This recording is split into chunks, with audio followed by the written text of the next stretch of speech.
Salut à toi, pensée du jour numéro 465. Est-ce que la méthode EP2I est plus efficace que l'endurance fondamentale? Ça va être la question du jour. Le EP2I étant un acronyme pour entraînement par intervalle intensif. D'après ce que je comprends, c'est la version française du HIIT, High Intensity Interval Training. Cela dit, ça a sa propre définition en termes de la structure de l'entraînement. Donc c'est de ce dont on va parler aujourd'hui. J'ai creusé 2-3 papiers sur le sujet, donc je vais te partager aujourd'hui mes réflexions sur la question et j'aurai une mission pour toi également si tu veux bien l'accepter. C'est ce qui va se passer dans cette vidéo. Avant ça, petit update, je suis en route pour la gare de Rennes après ce super week-end de formation avec Training Therapy, en collaboration avec Training Therapy.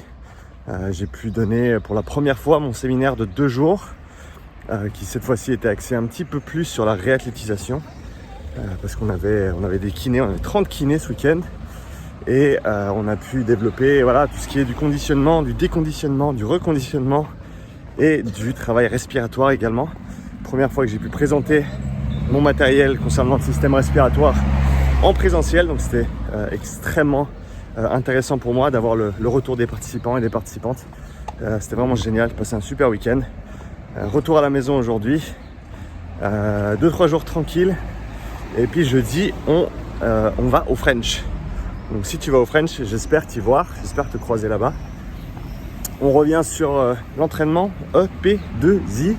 Ça fait un petit bout de temps que je vois passer ce terme et au début je ne savais pas ce que ça voulait dire.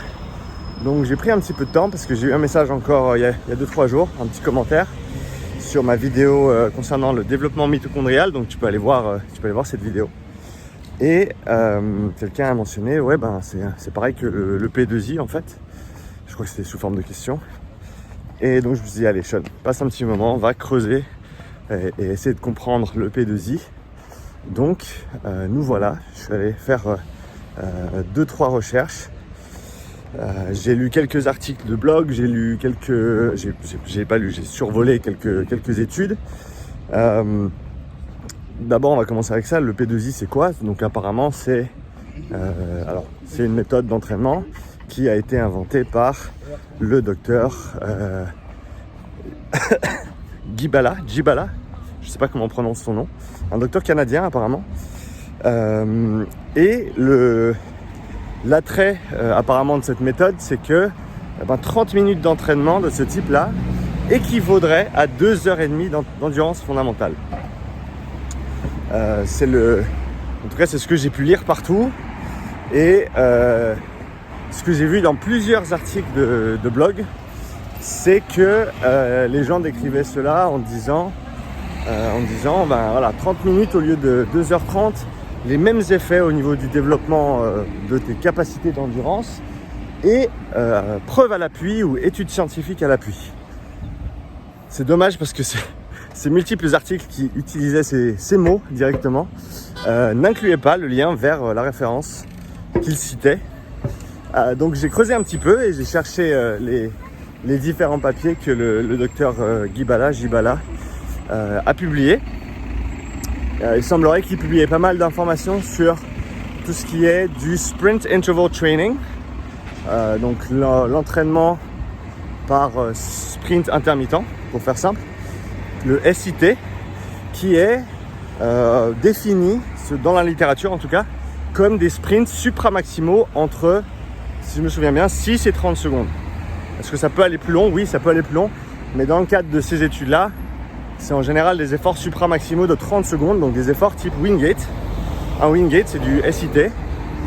Et ces efforts de 30 secondes à bloc, où en gros tu mets le pied au plancher, et à partir de la 10e, 12e seconde, quand ça commençait à vraiment piquer, et les watts commençaient à dégringoler, tu t'accroches et tu continues. Tu ne lâches pas, tu continues à pédaler le plus fort possible. Donc ça, c'est du Sprint Interval Training. Et donc ce docteur a publié plusieurs papiers, ou a été co-auteur sur plusieurs papiers qui visent à quantifier les progrès, surtout au niveau de marqueurs métaboliques d'endurance, notamment le PGC 1 alpha qui est un des marqueurs de la biogénèse mitochondriale si je ne me trompe pas. Il y a le CS aussi, j'ai envie de dire citrate synthase, je crois que c'est ça.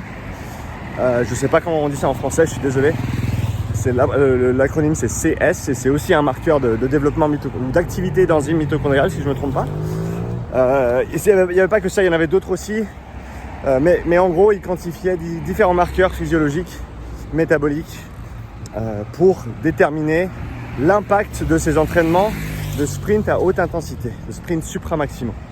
Donc, déjà, je pense que c'est important de mettre en avant le fait que ce que j'ai pu lire à gauche et à droite concernant l'EP2I, encore une fois, je viens de tomber sur cette idée, ou c'est pas la première fois que je l'entends, mais je viens de passer un petit peu de temps à l'investiguer. Si toi, tu as des études ou d'autres articles intéressants à me partager concernant cette méthode d'EP2I, n'hésite surtout pas à me laisser un commentaire avec un ou deux liens.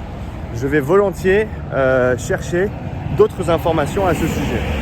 Mais donc, comme je t'ai dit, l'EP2I sur le papier, c'est 30 minutes de travail et la structure de l'entraînement, c'est 10 secondes à bloc et 3 minutes 3 minutes de basse intensité. Zone 1, zone 2.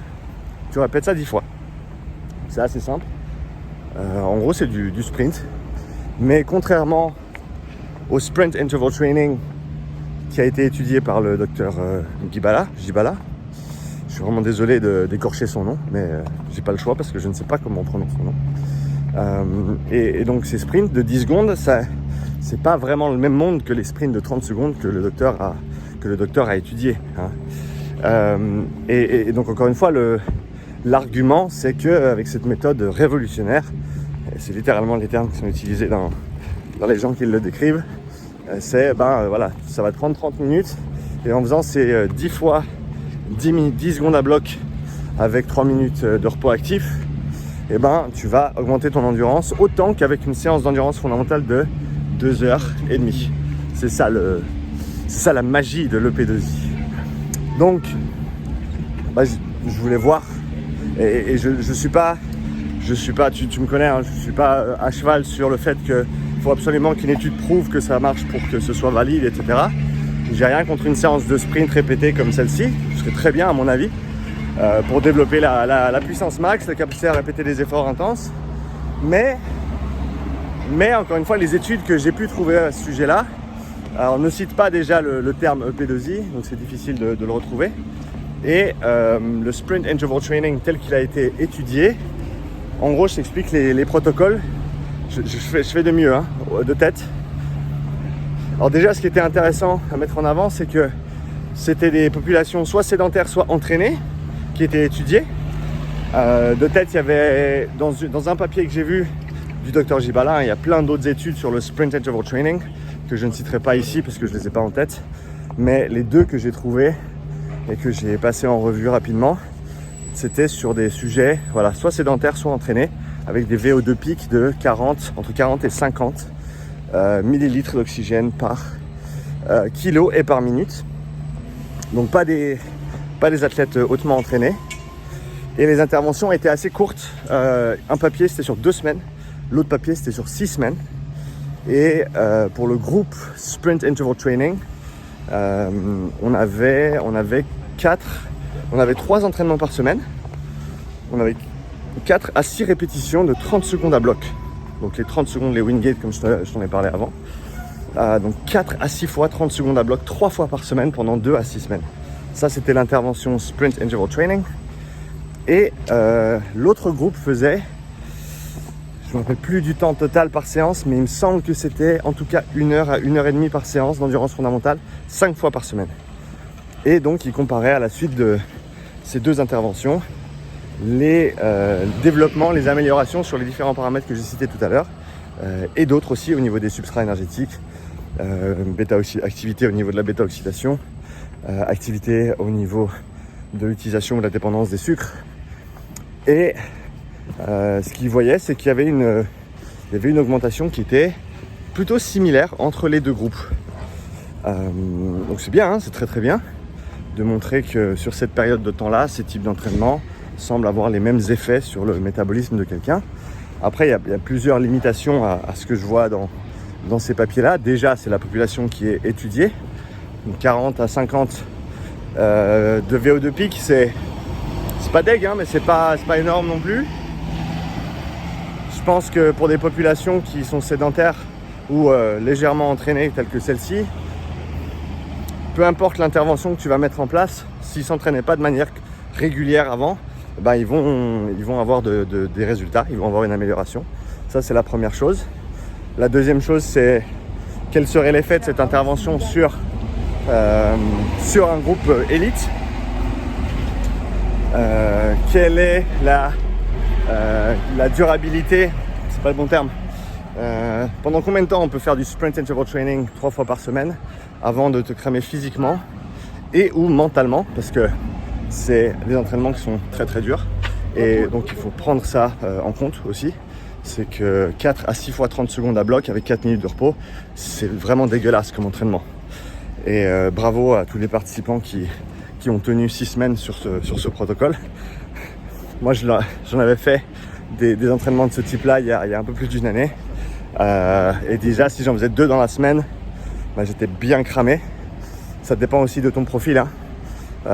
Si tu es plutôt nerveux, si tu es plutôt endurant, on n'est pas tous pareils, on ne va pas tous bénéficier des mêmes entraînements et réagir pareil à ces différents types d'entraînements. Mais le plus gros problème que je vois dans tout ça, c'est que ces études qui sont citées, qui semblent être citées, parce que comme je t'ai dit, j'ai cherché le nom du docteur, mais j'ai pas trouvé l'étude en question qui parle des 30 minutes comparé aux 2h30. Le plus gros souci, c'est que ces 30 secondes à bloc, 4 à 6 fois par séance et 3 fois par semaine pendant plusieurs semaines, n'ont strictement rien à voir avec l'EP2I qui est 10 fois 10 secondes à bloc avec 3 minutes de repos actif. Un sprint de 10 secondes et un sprint de 30 secondes, ça n'a rien à voir. Mais je suis tout pour, je suis tout pour ce genre de séance. Mais de là à dire que ça peut remplacer l'endurance fondamentale, ben non, c'est complémentaire. Et même si tu as les mêmes adaptations au niveau métabolique sur 2 semaines ou sur 6 semaines que si tu faisais de l'endurance fondamentale, eh ben, ça veut pas dire que tu peux faire que ça pour le reste de ta vie. Va essayer de faire des sprint interval training pendant plusieurs semaines, plusieurs séances de suite, plusieurs séances par semaine et à hauteur de 4 à 6 intervalles de 30 secondes. Je peux dire que tu vas pas durer longtemps. Et si tu dures longtemps, force à toi, parce que t'es pas fait comme nous. Mais voilà, donc qu'est-ce que j'en pense de l'EP2I? C'est un bon entraînement, c'est un entraînement de répétition de sprint. C'est pas un entraînement à mon sens qui remplace l'endurance fondamentale. C'est un entraînement qui est complémentaire à l'endurance fondamentale. Si t'as pas de temps, c'est une alternative, mais c'est pas, tu peux pas faire ça toutes les semaines parce que sous prétexte qu'il pleut ou parce que ça te casse les couilles d'aller faire 2h30 sur un vélo. Donc je cherche plus d'informations. Et c'est là où tu interviens, là, toi, ici, c'est là où tu interviens. Si tu connais l'étude qui est citée pour cette méthode miracle de l'EP2I, laisse-moi un commentaire avec le lien, je vais volontiers la lire, passer tout ça en revue et revenir avec des informations intéressantes. Comme je te l'ai dit là, ce format-là de 10 secondes à bloc, 3 minutes de repos actif et 10 fois, c'est une très bonne séance, j'ai rien contre, mais ça ne remplacera pas l'endurance fondamentale, ça lui sera complémentaire. Merci pour ton attention, j'espère que cette petite pensée du jour sur l'EP2I te parle et j'espère avoir plus d'informations pour toi sur ce sujet-là à l'avenir. Dis-moi si tu souhaiterais que je fasse une revue de littérature, alors légère, c'est pas... Quand je dis revue de littérature, c'est pas au niveau où les académiques feraient ça, mais à mon niveau, à mon échelle, du sprint interval training, parce que j'ai pas mal de papiers là-dessus que j'ai trouvé au cours des mois, des années. Donc si tu es intéressé par ce sujet-là, dis-moi et peut-être que je ferai une petite présentation pour la chaîne YouTube au sujet du sprint interval training. Qu'est-ce qui a été documenté, quels sont les protocoles utilisés, quels sont ses bienfaits, quelles sont ses limitations. Je me dis que ça peut être intéressant comme petit cas d'étude et peut-être même qu'en me posant dans le train, j'aurais envie de faire ça. Donc c'est possible que je la fasse, que tu le veuilles ou non. Mais quoi qu'il arrive, laisse-moi un commentaire. Merci d'être avec moi encore. Belle journée à toi. On se voit au French la semaine prochaine. Ciao.